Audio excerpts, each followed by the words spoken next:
Hi friends, welcome back to the Rogue Educator, where we talk about all things education, wellness, and story.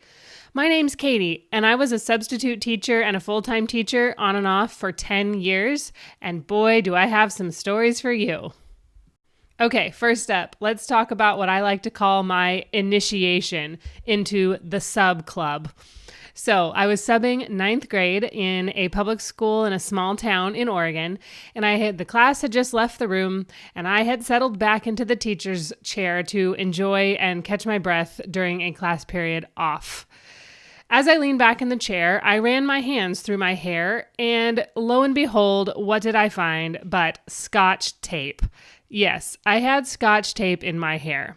This was not an art class. There was no reason for me to have Scotch tape in my hair. And as I sat there for a minute thinking about how it had happened, I really wanted to be mad, but the part of me that enjoys a good quality prank by students kind of just had to smile and laugh about it. During the class, one of the students had called me over to their desk to help them with whatever assignment was going on. So I knelt down and was helping the student with their assignment. And I am, 98% sure that student had conspired with the student behind them to put Scotch tape in my hair while I was kneeling down helping them with their work. Oh well, c'est la vie. I knew I had been initiated into the sub club at that point, and I had to just kind of smile and be proud of it. Okay, so my second story is pretty much the complete opposite of my initiation, and this is one I like to call silent reading. So I walk into the classroom, it's 7th grade language arts, and the only thing on the lesson plan for a 55-minute class is silent reading.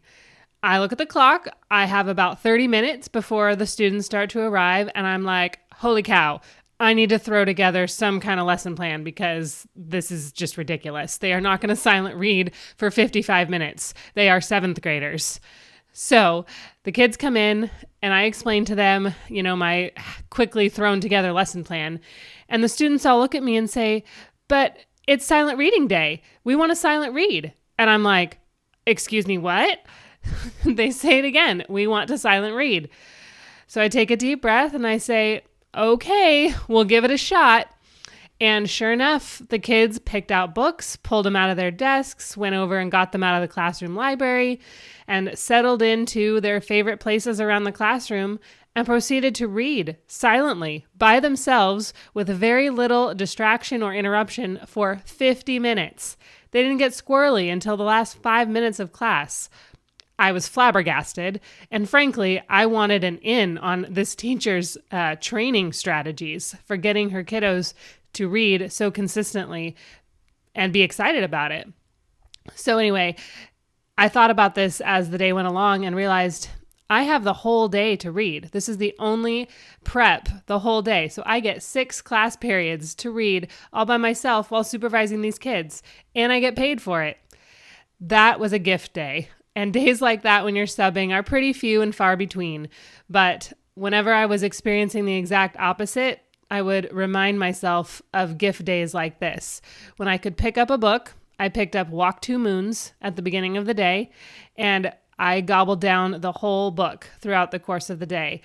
It was a book that I'd been given as a child and had never really found the interest or the time to read it. But it is a high quality book, and it has a lot of intrigue, and it deals with some heavy things. And I was so engaged, and it was a book that I could read and be engaged in, but also, do my job and make sure the students were doing what they needed to do. So yeah, silent reading for the win. All right. Plenty of more stories where those came from. I'll leave you with that for today, but I'll be back another day with plenty more. Have a great day.